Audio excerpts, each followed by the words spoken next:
Cuidado con las sectas y los falsos profetas, parte 3. Vamos a iniciar en 2 Corintios 11, versos 13 y 15. Damos lectura en el nombre glorioso de nuestro Señor Jesucristo. Amén.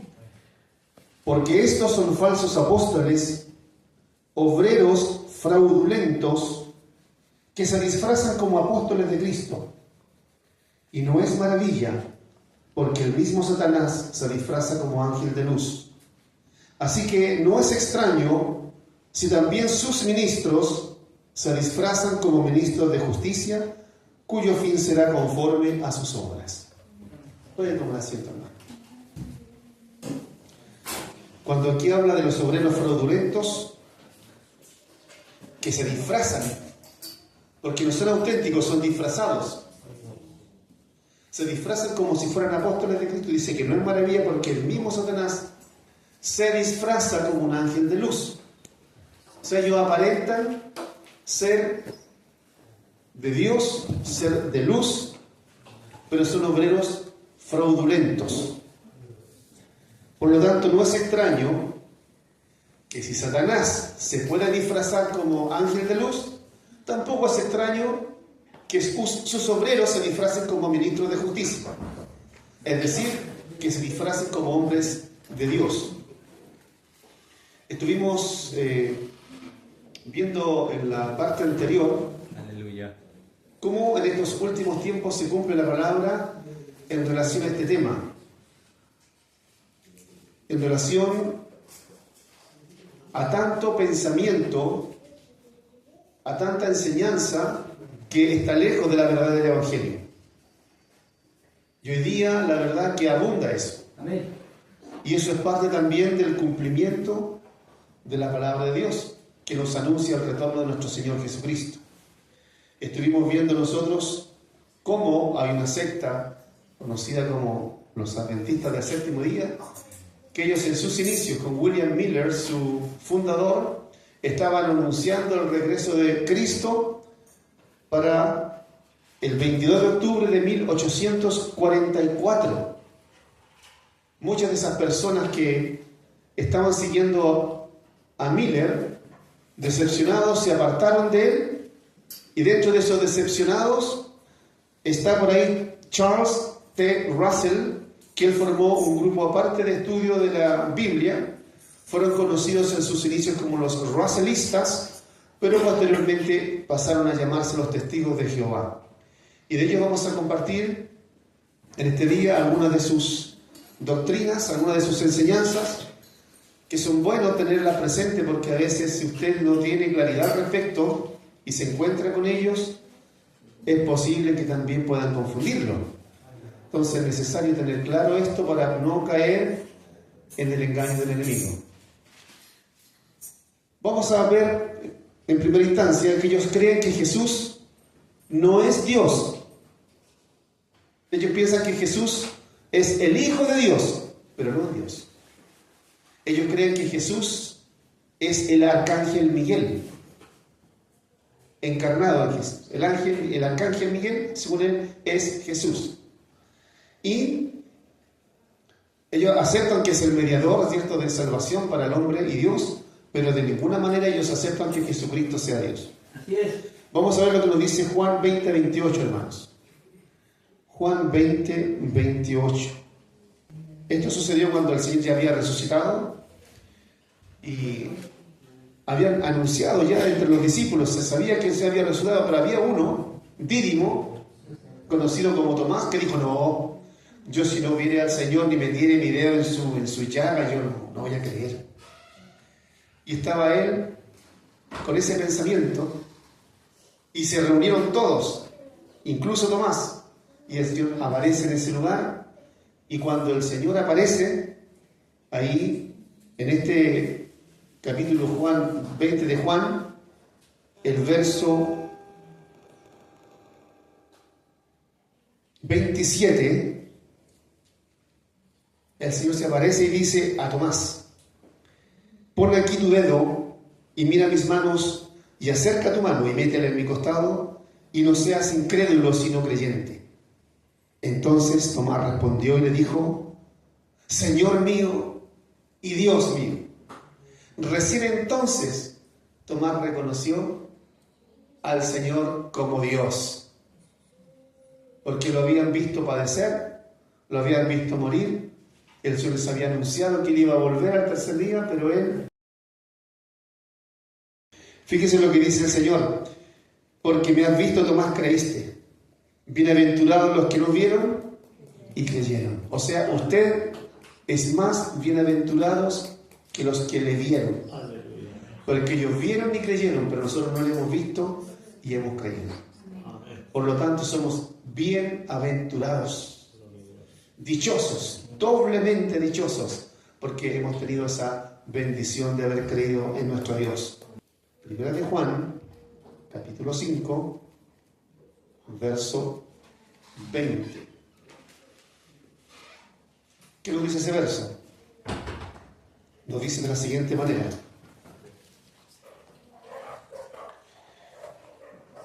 pero sabemos que el Hijo de Dios ha venido y nos ha dado entendimiento para conocer al que es verdadero. Y estamos en el verdadero, en su Hijo Jesucristo. Este es el verdadero Dios y la vida eterna. Ahí el Señor está revelando la divinidad de Cristo, porque el Señor Jesucristo fue 100% hombre, pero también fue 100% Dios. Amén. Y son cosas que nosotros tenemos que tener claras, porque estos personajes usan la palabra y dicen, no, pero que en tal parte cuando le preguntan al Señor, le dicen maestro bueno. No, le decían, el único bueno es Dios. Entonces cuando el Señor dice esas palabras, o como hay otro pasaje donde dice el Señor, Dios mayor es que yo, hay un pasaje que dice eso, y ellos toman ese pasaje para decir, bueno, el Señor Jesucristo está declarando con su propia boca que Dios el Padre es mayor que Él. Pero hay que entender que cuando Cristo dijo esas palabras, fue estando en su naturaleza humana. Amén. Como hombre era menor que Dios. Como hombre se cansaba, como hombre sentía hambre, sentía sed, porque estaba en un cuerpo humano. Amén. En esas circunstancias que Él dijo, el Padre mayor es que yo. Pero Él como Dios es igual al Padre, porque Él es Dios. Sí. Él tiene el mismo poder, la misma divinidad, la misma eternidad del Padre. ¿Amén? Veamos. Colosenses 1:15. Colosenses 1:15. Mire qué cosa más extraordinaria. Él, hablando de Jesucristo, Él es la imagen visible del Dios invisible. Amén. Qué cosa más extraordinaria. Dice, Él es la imagen del Dios invisible, el primogénito de toda la creación. Qué cosa más hermosa. En otro lugar de la Escritura dice que en Él habita toda la plenitud de la deidad. Toda la plenitud de la deidad. Si usted medita un poquito en eso, porque según los testigos, Jesús es una criatura, es decir, fue creado como usted, creado como todas las cosas que vemos en la naturaleza, fue una creación nomás, pero no es Dios. Ahora, ninguna cosa creada puede o tiene la capacidad de experimentar toda la plenitud de Dios. ¿Por qué? Porque nosotros somos finitos, somos limitados. Amén. No hay nadie, ninguna cosa creada que sea capaz de comprender toda la profundidad y toda la gloria de Dios, porque lo creado es finito. ¿Entienden? Amén. Pero el verso que acabamos de citar, que no lo mencioné acá por el lugar donde se encuentra, nos dice que en Él, en Jesucristo, habita toda la plenitud de la deidad. ¿Por qué? Como Dios, Él puede, porque es Dios. En Él habita toda la gloria de Dios, porque es Dios. Amén. Amén. Jesús, como Dios y segunda persona de la Trinidad, no fue creado, como dicen los testigos. Imagínense lo que dice Juan 1.1. Juan 1.1. Es bien conocido este texto, pero conviene igual repasarlo un poquito mayormente para los hermanos que están aprendiendo, los que ya conocen, que sea un repaso, que sea una confirmación de lo que ya el Señor nos ha enseñado. Juan 1.1 dice: en el principio era el Verbo, y el Verbo era con Dios, y el Verbo era Dios. En el principio de todas las cosas. Si nosotros nos vamos al Génesis 1.1, dice: en el principio creó Dios los cielos y la tierra. Es decir, antes de que fuese creado el universo, antes de todas las cosas, ¿quién era? Era el Verbo. ¿Qué es el Verbo? Es una palabra que indica acción. Es la palabra de poder de Dios. Recuerde usted que por la palabra de Dios fueron creados los cielos y la tierra. Él dijo y se hizo. Ahora, en el principio era el Verbo, es decir, la palabra de Dios. Y el Verbo era con Dios, y esa palabra era también se traduce como era o estaba, ¿cierto? El Verbo estaba o era con Dios, y el Verbo era Dios. Es decir, esa palabra de poder que salía de la boca de Dios, ese Verbo era Dios mismo.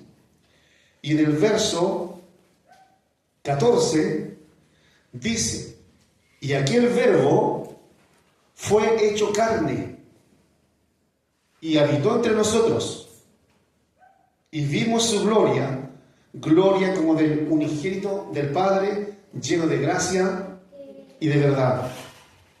Entonces, Dios, por su palabra, por ese Verbo que era Dios, dice que tomó forma humana.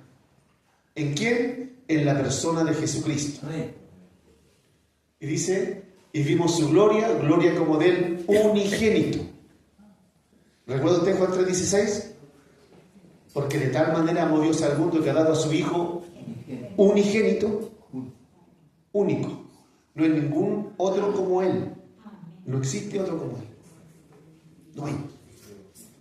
Entonces decir que Jesús es el ángel o el arcángel Gabriel, o Miguel, perdón, también es un error.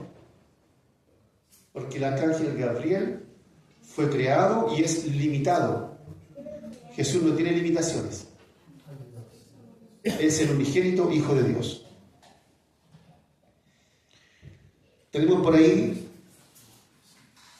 Isaías 9.6. Isaías, el profeta Isaías habló, creo que es uno de los profetas que se le llamó el evangelista del Antiguo Testamento, porque él habló mucho del Señor Jesucristo. Habló de su muerte, habló de su nacimiento virginal. Es el hombre que anunció con mayor claridad la venida del Señor Jesucristo. Y vemos en Isaías, en el capítulo 9, hay varias cosas interesantes allí. Nacimiento y reinado del Mesías, hablando del Señor Jesucristo. Y en el verso 6 dice: porque un niño nos es nacido, hijo nos es dado, y el principado sobre su hombro, y se llamará su nombre Admirable, Consejero, Dios fuerte, Padre eterno, Príncipe de paz. Todos esos nombres se le dio al Señor Jesucristo. Y si usted se fija, dice Dios fuerte, Padre eterno. Usted le cita solamente ese versículo a un testigo y hasta ahí llega la discusión. Porque para ellos Jesús no es Dios. Hay tantos otros versículos que lo confirman. Entonces, como les decíamos, ellos dicen que Jesús es el arcángel Miguel. Y el arcángel Miguel es comandante de los ejércitos celestiales. Él es el que está encabezando las batallas espirituales. Lo podemos ver nosotros allí en Apocalipsis 12. Dios siempre ha estado a través de este ángel dando las victorias espirituales a su pueblo. Hay una lucha espiritual que todo hijo de Dios tiene que enfrentar.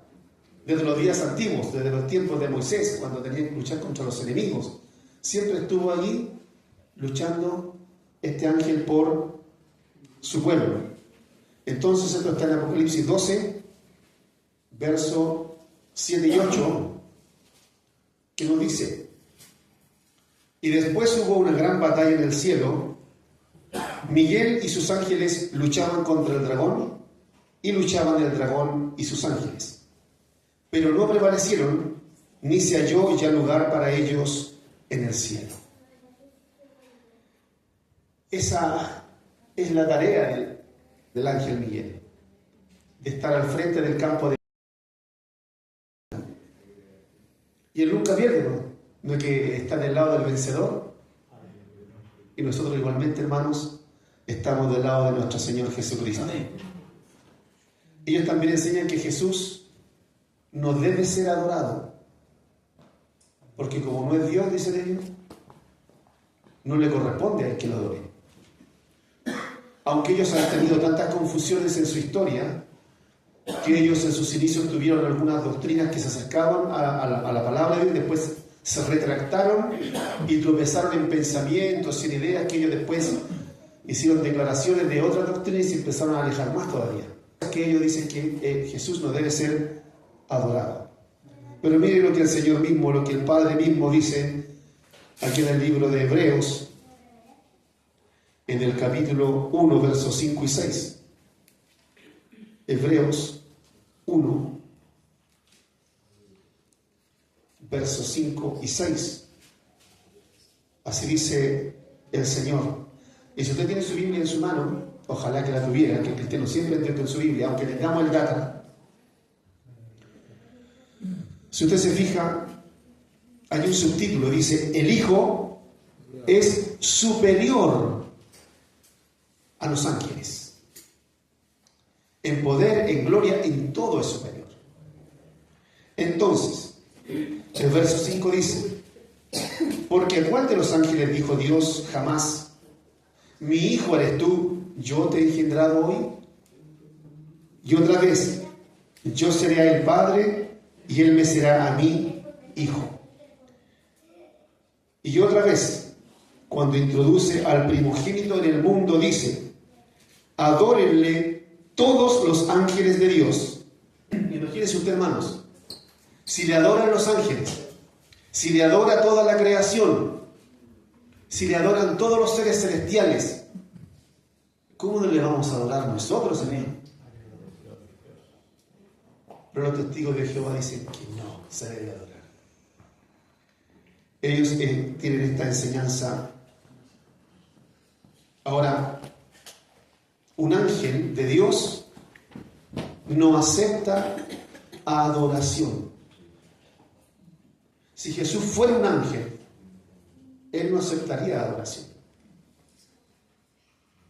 El que es solamente ángel, él no la acepta, porque la adoración es solamente de Dios. Amén. Así que debemos tener cuidado cuando le decimos: hijito, yo te adoro, mamita, te adoro. Cuidado con eso, porque es el lenguaje del mundo, el lenguaje que no conoce las cosas de Dios. Porque si adoramos a aquel o aquello que no es Dios, de alguna forma podemos estar cayendo en idolatría. La adoración no es para su esposa, ni para su esposo, ni para sus hijos, ni para sus nietos. La adoración es exclusivamente para Dios. Mire usted lo que nos dice acá Apocalipsis 19:10. Ahí está Juan en la isla de Patmos, recibiendo la revelación del Apocalipsis, y seguramente el ángel que le mostraba estas cosas era tan glorioso que él quiso adorarlo, quiso apostrarse delante de él a sus pies. Y miren lo que le dijo el ángel, Apocalipsis 19:10. Yo me postré a sus pies para adorarle. Y él me dijo, mira, no lo hagas. Yo soy consiervo tuyo y de tus hermanos que retienen el testimonio de Jesús. Adora a Dios. Yo no sé, bueno, yo creo que Dios no por coincidencia escribe lo que escribe en su palabra. Amén. Porque esta situación se volvió a repetir. Se volvió a repetir. Y lo vemos, aquí mismo en Apocalipsis, capítulo 22, versos 8 y 9. Yo, Juan, Apocalipsis 22, 8 y 9, dice, yo, Juan, soy el que oyó y vio estas cosas. Y después que las hube oído y visto, me postré para adorar a los pies del ángel que me mostraba estas cosas. Pero él me dijo, mira, por segunda vez, no lo hagas,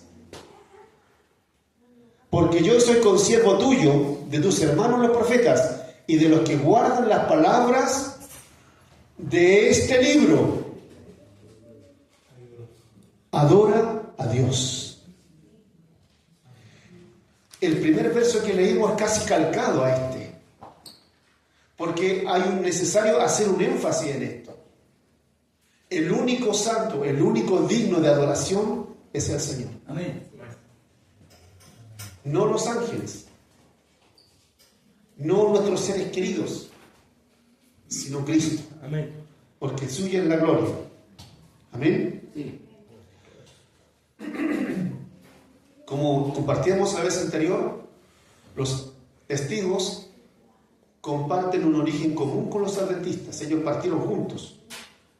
Pero cuando sucedió lo del gran chasco y el Señor Jesucristo no vino cuando ellos dijeron, los decepcionados se apartaron y de estos salieron estos personajes. Así que hay varias doctrinas que ellos también comparten junto con los adventistas. Todo no es igual, pero algunas no son. Y una de ellas es que ellos enseñan que el Espíritu Santo no es Dios. Sí. Dice que es la fuerza activa de Dios. Lo mencionamos hace algún tiempo atrás, cuando compartimos la obra del Espíritu Santo. Hasta el video, parece que quieren ver los detalles, para poder entrar en ese detalle, para no regresar a tocar los puntos que ya tocamos en esa oportunidad. Sino que va a ser algo suavecito, digamos, para repasar un poquito de lo que dijimos en esa oportunidad. Dicen entonces que es la fuerza activa. Como decíamos, una fuerza no tiene personalidad. La energía eléctrica usted le puede mover un avión. Ahora hay auto eléctrico, estufa eléctrica, usted tiene una pantalla y ve.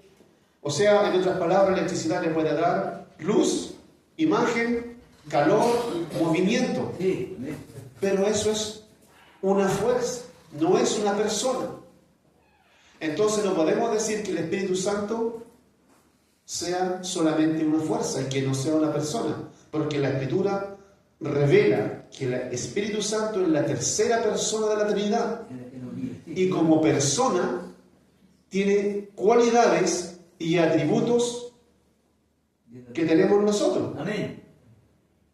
Nosotros podemos hablar y yo le puedo decir a tal persona, yo le prohíbo a usted tal cosa,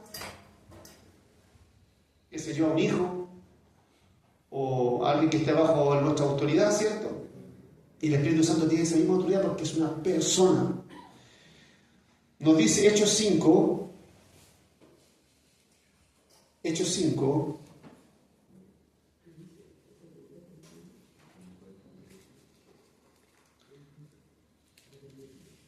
3 y 4. Hechos 5, versos 3 y 4. Esto fue lo que mencionamos en la vez anterior. ¿Recuerda usted? Para los que se saben la historia y para los que no.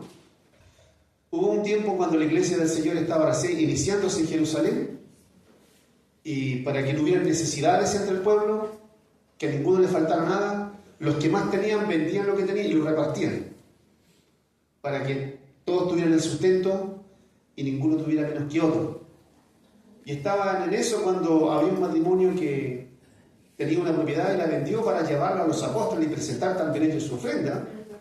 Pero ellos decidieron sacar un dinerito aparte y guardarlo en su bolsillito. Y estaba dentro de lo que podía ser legítimo porque la propiedad era de ellos. ¿Dónde estuvo el problema? Es que ellos mintieron. ¿Sabe que en tanto vendimos la propiedad? Y no, pues la vendieron un poco más porque el resto estaba en el bolsillo. Podían haber dicho la vendimos en tanto, pero sacamos un poquito y el resto lo vamos a dejar en la iglesia. Eso hubiera sido lo correcto. Pero resulta que ellos mintieron. Y cuando miente Ananías, en este caso el esposo, lleva la ofrenda a Pedro, y miren lo que Pedro le dice aquí en Hechos 5:3. Y dijo Pedro: Ananías, ¿por qué llenó Satanás tu corazón para que mintieses al Espíritu Santo y sustrajeses del precio de la heredad? Reteniéndola no se te quedaba a ti, y vendida no estaba en tu poder. ¿Por qué pusiste esto en tu corazón? No has mentido a los hombres, sino a Dios. O sea, el Espíritu Santo es Dios. Ahí dice: mentiste al Espíritu Santo. Y aquí dice: no has mentido a los hombres, sino a Dios. Amén. Entonces un versículo como ese desarma una enseñanza errada. Otros no, si el Espíritu Santo es una cosa, es una fuerza, no es una persona. Hay una característica: es Dios. Amén. También nos dice la palabra del Señor en Hechos 8:29. Hechos 8:29. Esta es una historia muy conocida. Venía un eunuco en su carruaje, un hombre distinguido, ¿cierto?, de gran posición social en Etiopía, y él venía leyendo una porción de las Escrituras y no entendía ni jota. Por más que leía y trataba de entender, no entendía ni nada. Y como Dios quería salvarlo, el Espíritu Santo le habla a Felipe. Dice: y el Espíritu dijo a Felipe: acércate y júntate a ese carro, en el verso 29. Acudiendo Felipe, lo oyó que leía al profeta Isaías y dijo: pero ¿entienden lo que lees? Era un etíope, no era del pueblo de Israel, no entendía ni una. Menos de las promesas de Dios, menos que los que tienen acceso a eso era el pueblo de Israel, pero un etíope es que no es extranjero, ¿de dónde? Y en el verso 31, miren lo que le dice el etíope a Felipe: ¿cómo podré si alguno no me enseñare? Y rogó a Felipe que subiese y se sentara con él.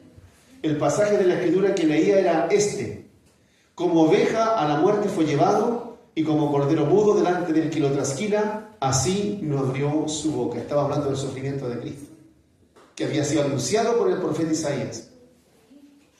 Pero todo comenzó cuando él se acerca bajo la orden del Espíritu. El Espíritu le dijo: Felipe, acércate. El Espíritu dijo. Una cosa no puede decir nada. El micrófono no puede decir nada. La luz se enciende o se apaga, pero no puede decir ni una cosa. No es una fuerza, es una persona. La palabra también nos dice que el Espíritu Santo nos ayuda y también intercede por nosotros. Romanos 8:22. Ese pasaje nos dice,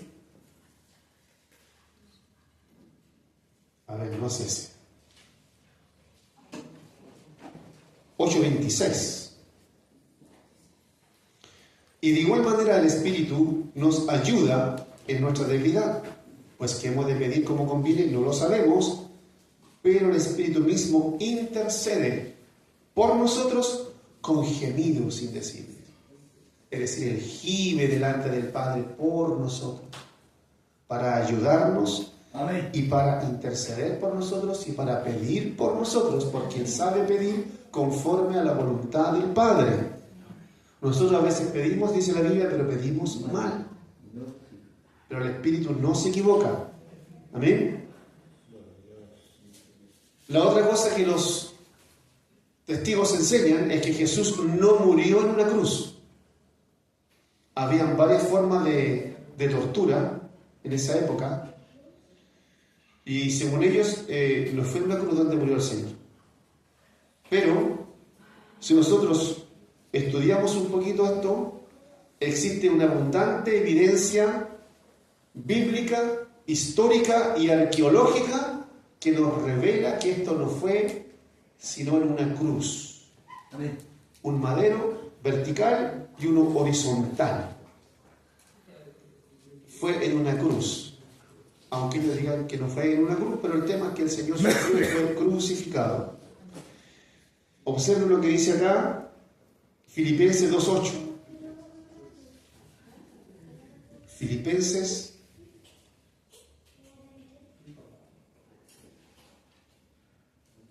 2:8.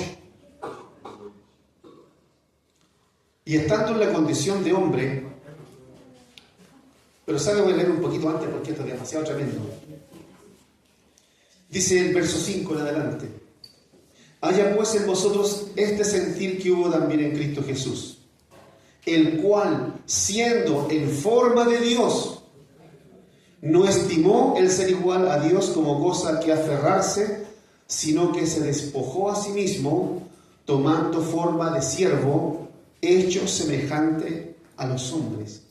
O sea, el Señor fue tanto su amor por nosotros que Él estuvo dispuesto a despojarse de su gloria, despojarse de la grandeza que Él disfrutaba en los cielos como Dios, al lado del Padre. Él estuvo dispuesto a darlo todo por amor a nosotros. Y dice, el cual siendo en forma de Dios no estimó el ser igual a Dios como cosa a que aferrarse, sino que se despojó a sí mismo, tomando forma de siervo, tomando forma de hombre, hecho semejante a los hombres, y estando en la condición de hombre, se humilló a sí mismo, haciéndose obediente hasta la muerte y muerte de cruz. La muerte de cruz era una de las muertes más terribles que existía en esa época. Esa muerte de cruz estaba destinada para los asesinos, para los ladrones, para la gente, la peor calidad de gente del mundo de la delincuencia que podía existir. Ellos eran merecedores de la cruz. Y el Señor, que fue santo, puro, inocente, fue llevado, porque dice que fue contado ante los malhechores, ¿verdad? Y Él estuvo sufriendo esa muerte de cruz por amor a nosotros. La otra enseñanza, para ir concluyendo algo breve en el día de hoy, enseñan que el alma no es inmortal, que perece, que termina, que el hombre no tiene alma, sino que el hombre es un alma. Es distinto, tener alma y ser un alma es otra cosa. Pero ellos dicen que nosotros no tenemos alma, que solamente somos un alma. Hay un pasaje que nos dice por allí que nosotros, al igual que el Padre, somos trinos, tenemos espíritu, alma y cuerpo. Cuando la persona muere, su cuerpo va al polvo, el espíritu va a Dios que lo dio, y el alma, que en esencia somos nosotros, también está en la presencia de Dios. Y ellos no entienden eso, y para ellos el alma termina inconsciente, no sabe nada, y se basan malamente solamente en una parte de la Escritura. Sabemos que hay ciertas verdades que están reveladas de forma progresiva. Si yo leo algo en el Antiguo Testamento, voy a tener una parte de la verdad. Pero si leo el Nuevo Testamento, voy a encontrar muchas pistas, por decirlo así, que me van a ayudar a comprender mejor una verdad que estaba revelada a medias. Es como lo que decía el pastor el otro día con respecto a la santidad. La santidad la recibimos en forma automática cuando aceptamos a Cristo y en nuestra vida, pero de ahí para adelante viene una santidad progresiva. Hay revelaciones que son progresivas, que no están reveladas de una vez. Y con respecto al tema del alma, sucede lo mismo. Nos vamos a centrar a tocar nuevamente cosas que hemos visto antes, pero en Eclesiastés, como ellos piensan, bueno, que muere nada sabe y todo eso, y se toman de otros versos, que el hombre no tiene conciencia de nada, pero como vimos anteriormente, vemos que el hombre sí tiene conciencia. ¿Se recuerda usted cuando el Señor se transfiguró en el monte? Si el alma muere, ¿qué estaba haciendo ahí Moisés y Elías? Si el hombre no tiene conciencia de nada, no se recuerda de nada, ni sabe nada, ¿cómo estaban conversando lo más bien con el Señor? ¿Por qué el Señor le dijo al que estaba al lado de la cruz, de cierto te digo, hoy estarás conmigo en el paraíso? El cuerpo de ese hombre iba al sepulcro, pero su alma iba a ir a la presencia de Dios. Amén. Entonces, ellos, ¿cómo pueden responder eso? Tienen muchos argumentos para, como decían antiguamente, para embolinarle la perdiz. Pero fundamento en la Escritura no lo tienen, como debe ser, porque si fuese por la Escritura tendrían que someterse a lo que la enseñanza de la palabra nos enseña. Recordamos también lo que sucedió con el rico y Lázaro, ¿verdad? El hombre tenía conciencia plena de su vida terrenal, se acordaba de sus hermanos, se acordaba de toda su vida y él le rogaba. Él conoció a Abraham.